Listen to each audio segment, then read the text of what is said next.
Hi friends, welcome to Brilliance Education. പുതിയ notification വന്നിട്ടുണ്ട്. കേട്ടറ്റിൻ്റെ ഡിസംബറിലാണ് എക്സാം വരുന്നത്. അപ്പോൾ നന്നായിട്ട് പഠിക്കുക. ഇന്ന് നമ്മളിത് ഡിസ്കസ് ചെയ്യുന്നത് കെമിസ്ട്രിയുമായിട്ട് റിലേറ്റഡ് ക്വസ്റ്റ്യൻസാണ്. കേട്ടറ്റിന് എപ്പോഴും ചോദിക്കാറുള്ള കെമിസ്ട്രീനെ റിലേറ്റ് ചെയ്യുന്ന ക്വസ്റ്റ്യൻസാണ് ഇന്ന് ഡിസ്കസ് ചെയ്യുന്നത്. ഫസ്റ്റ് ക്വസ്റ്റ്യൻ നോക്കാം. ചാർജുള്ള ആറ്റം ഗ്രൂപ്പുകളെ പറയുന്ന പേര്. ക്വസ്റ്റ്യൻ: ചാർജുള്ള ആറ്റം ഗ്രൂപ്പുകളെ പറയുന്ന പേര് എന്നാണ് ചോദിച്ചിരിക്കുന്നത്. ചാർജുള്ള ആറ്റം ഗ്രൂപ്പുകളെ പറയുന്ന പേര്. ആൻസർ റാഡിക്കൽ എന്നാണ്. റാഡിക്കൽ. ചാർജുള്ള ആറ്റം ഗ്രൂപ്പുകളെ പറയുന്ന പേര് റാഡിക്കലാണ്. റാഡിക്കൽ. നെക്സ്റ്റ് ക്വസ്റ്റ്യൻ: റബ്ബറിന് കാഠിന്യം കൂട്ടാൻ ഉപയോഗിക്കുന്ന മൂലകം. റബ്ബറിന് കാഠിന്യം കൂട്ടാൻ വേണ്ടിയിട്ട് ഉപയോഗിക്കുന്ന മൂലകം ഏതാണെന്നാണ്. റബ്ബറിന് കാഠിന്യം കൂട്ടാൻ ഉപയോഗിക്കുന്ന മൂലകം. റബ്ബറിന് കാഠിന്യം കൂട്ടാൻ ഉപയോഗിക്കുന്ന മൂലകം സൾഫറാണ്. സൾഫറാണ് ഉത്തരം. നെക്സ്റ്റ് ക്വസ്റ്റ്യൻ: ലോഹങ്ങളുടെ രാജാവ് എന്നറിയപ്പെടുന്നത്. ലോഹങ്ങളുടെ രാജാവ് എന്നറിയപ്പെടുന്നത്. ലോഹങ്ങളുടെ രാജാവ് എന്നറിയപ്പെടുന്നത് സ്വർണ്ണമാണ്. സ്വർണ്ണമാണ് ലോഹങ്ങളുടെ രാജാവ് എന്നറിയപ്പെടുന്നത്. നെക്സ്റ്റ് ക്വസ്റ്റ്യൻ: വെള്ളത്തിലിട്ടാൽ കത്തുന്ന ലോഹം. വെള്ളത്തിലിട്ടാൽ കത്തുന്ന ലോഹം ഏതാണ് ചോദിച്ചിരിക്കുന്നത്. വെള്ളത്തിലിട്ടാൽ കത്തുന്ന ലോഹം എന്ന് പറയുന്നത് സോഡിയം, പൊട്ടാസ്യം. വെള്ളത്തിലിട്ടാൽ കത്തും. നമ്മൾ ഓപ്ഷൻ അനുസരിച്ചിട്ട് നിങ്ങൾക്ക് ഏതാണ് സെലക്ട് ചെയ്ത് എഴുതാം. വെള്ളത്തിലിട്ടാൽ കത്തുന്ന ലോഹം സോഡിയം, പൊട്ടാസ്യം. സോഡിയം, പൊട്ടാസ്യമാണ് വെള്ളത്തിലിട്ടാൽ കത്തുന്ന ലോഹം വരുന്നത്. നെക്സ്റ്റ് ക്വസ്റ്റ്യൻ: ഉരുക്ക് വ്യാവസായികമായി നിർമ്മിക്കുന്ന പ്രക്രിയ ഏത്. ഉരുക്ക് വ്യാവസായികമായി നിർമ്മിക്കുന്ന പ്രക്രിയ ഏത് എന്നാണ് ചോദിച്ചിരിക്കുന്നത്. ഉരുക്ക് വ്യാവസായികമായി നിർമ്മിക്കുന്ന പ്രക്രിയ, സ്വയം നിർമ്മിക്കുന്ന പ്രക്രിയയെ പറയുന്ന പേരാണ് ബെസിമർ പ്രക്രിയ വഴിയാണ്. ബെസിമർ. ഉരുക്ക് വ്യവസായമായി നിർമ്മിക്കുന്ന പ്രക്രിയ ഏതാണെന്ന് ചോദിച്ചിട്ടുണ്ടെങ്കിൽ ബെസിമർ പ്രക്രിയ വഴിയാണ്. ബെസിമർ. ഉരുക്ക് വ്യാവസായികമായി നിർമ്മിക്കുന്ന പ്രക്രിയ ബെസിമർ പ്രക്രിയ വഴിയാണ്. നെക്സ്റ്റ് ക്വസ്റ്റ്യൻ: ഒരു ആറ്റത്തിൽ നാലാമത്തെ ഷെല്ലിൽ ഉൾക്കൊള്ളാവുന്ന ഇലക്ട്രോണുകളുടെ പരമാവധി എണ്ണം എത്ര. ക്വസ്റ്റ്യൻ ശ്രദ്ധിക്കുക. ഒരു ആറ്റത്തിൽ നാലാമത്തെ ഷെല്ലാണ് ചോദിച്ചിരിക്കുന്നത്. ഒരു ആറ്റത്തിൽ നാലാമത്തെ ഷെല്ലിൽ ഉൾക്കൊള്ളാവുന്ന ഇലക്ട്രോണുകളുടെ പരമാവധി എണ്ണം എത്ര. മാക്സിമം നമ്പറാണ് ചോദിച്ചിരിക്കുന്നത്. ഒരു ആറ്റത്തിൽ നാലാമത്തെ ഷെല്ലിൽ ഉൾക്കൊള്ളാവുന്ന ഇലക്ട്രോണുകളുടെ പരമാവധി എണ്ണം, മാക്സിമം എണ്ണമാണ് ചോദിച്ചിരിക്കുന്നത്. നാലാമത്തെ ഷെല്ലിലാണ്ട് ഉത്തരം എത്രയാണ്? 32. ഒരു ആറ്റത്തിൽ നാലാമത്തെ ഷെല്ലിൽ ഉൾക്കൊള്ളാവുന്ന ഇലക്ട്രോണുകളുടെ പരമാവധി എണ്ണം 32. നെക്സ്റ്റ് ക്വസ്റ്റ്യൻ: ജലത്തിൽ ഏറ്റവും കൂടുതൽ ലയിക്കുന്ന വാതകം. ജലത്തിൽ ഏറ്റവും കൂടുതൽ ലയിക്കുന്ന വാതകം. ജലത്തിൽ ഏറ്റവും കൂടുതൽ ലയിക്കുന്ന വാതകം ഏതാണ് ചോദിച്ചിരിക്കുന്നത്. വാതകം അമോണിയയാണ്.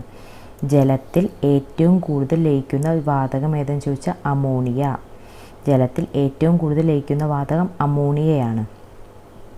നെക്സ്റ്റ് ക്വസ്റ്റ്യൻ: മാർഷ് ഗ്യാസ് എന്നറിയപ്പെടുന്നത്. മാർഷ് ഗ്യാസ് എന്നറിയപ്പെടുന്നത് എന്തിനെയാണ്, ഏത് പേരാണ് ചോദിച്ചിരിക്കുന്നത്. മാർഷ് ഗ്യാസ് എന്നറിയപ്പെടുന്നത് മീതെയിൻ ആണ്. മാർഷ് ഗ്യാസ് എന്നറിയപ്പെടുന്നത് മീതെയിൻ.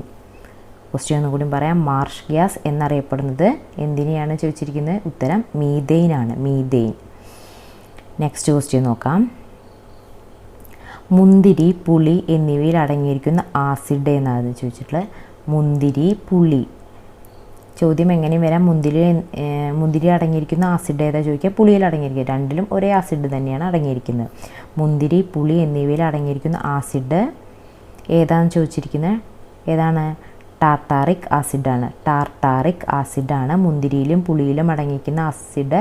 ടാർട്ടാറിക് ആസിഡാണ്. നെക്സ്റ്റ് ക്വസ്റ്റ്യൻ: ടാർട്ടാറിക് ആസിഡാണ് മുന്തിരിയിലും പുളിയിലും അടങ്ങിയിരിക്കുന്നത് ആസിഡ്. നെക്സ്റ്റ് ക്വസ്റ്റ്യൻ: കറിയുപ്പിൻ്റെ രാസനാമം. കറിയുപ്പിൻ്റെ രാസനാമം ഏതാണെന്ന് ചോദിച്ചിരിക്കുന്നത്. കറിയുപ്പിൻ്റെ രാസനാമം.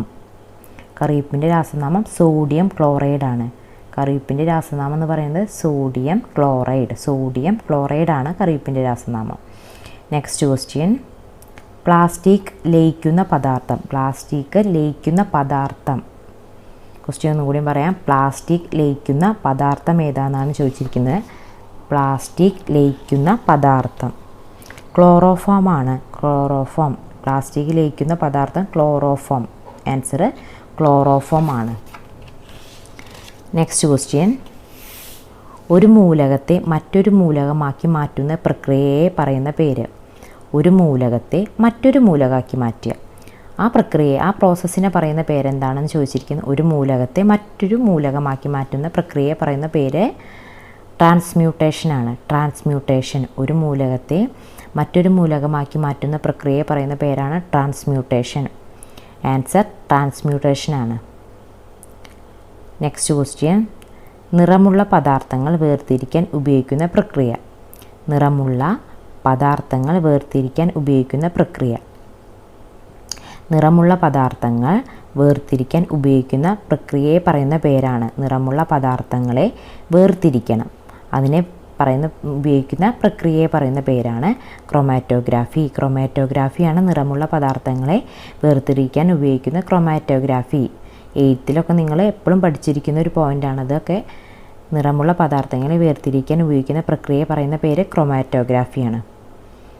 നെക്സ്റ്റ് പറയുന്നത്, ആദ്യത്തെ കൃത്രിമ പഞ്ചസാര ഏത് എന്നാണ്. ആദ്യത്തെ കൃത്രിമ പഞ്ചസാര ഏത്? ആദ്യത്തെ കൃത്രിമ പഞ്ചസാര ഏത് എന്നാണ് ചോദിച്ചിരിക്കുന്നത്.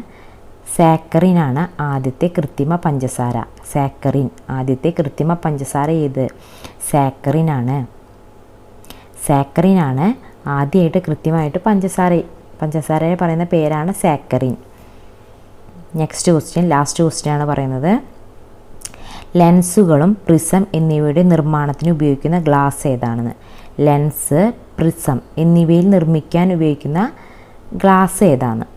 ലെൻസുകൾ, പ്രിസം എന്നിവയുടെ നിർമ്മാണത്തിന് ഉപയോഗിക്കുന്ന ഗ്ലാസ് നിങ്ങളുടെ ഓപ്ഷനിൽ ഒപ്റ്റിക്കൽ ഗ്ലാസ് ഉണ്ടെങ്കിൽ അതുതന്നെയാണ് ആൻസർ. ഒപ്റ്റിക്കൽ ഗ്ലാസ് അല്ലെങ്കിൽ ഫ്ലിൻറ്റ് ഗ്ലാസ് എന്നും പറയാം.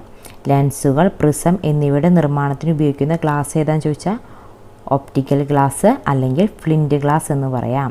ഒന്നും കൂടി ലാസ്റ്റ് ക്വസ്റ്റ്യൻ ആണ്, ലെൻസുകൾ, പ്രിസം എന്നിവയുടെ നിർമ്മാണത്തിന് ഉപയോഗിക്കുന്ന ഗ്ലാസ് ഏതാണെന്ന് ചോദിച്ചിട്ടുള്ളത് ഒപ്റ്റിക്കൽ ഗ്ലാസ് അല്ലെങ്കിൽ ഫ്ലിൻറ്റ് ഗ്ലാസ് ആണ്. ഒപ്റ്റിക്കൽ ഗ്ലാസ് അല്ലെങ്കിൽ ഫ്ലിൻറ്റ് ഗ്ലാസ് ആണ്. നിങ്ങൾക്ക് ഈ ചാനൽ ഇഷ്ടമായിട്ടുണ്ടെങ്കിൽ like, share and subscribe. Thank you.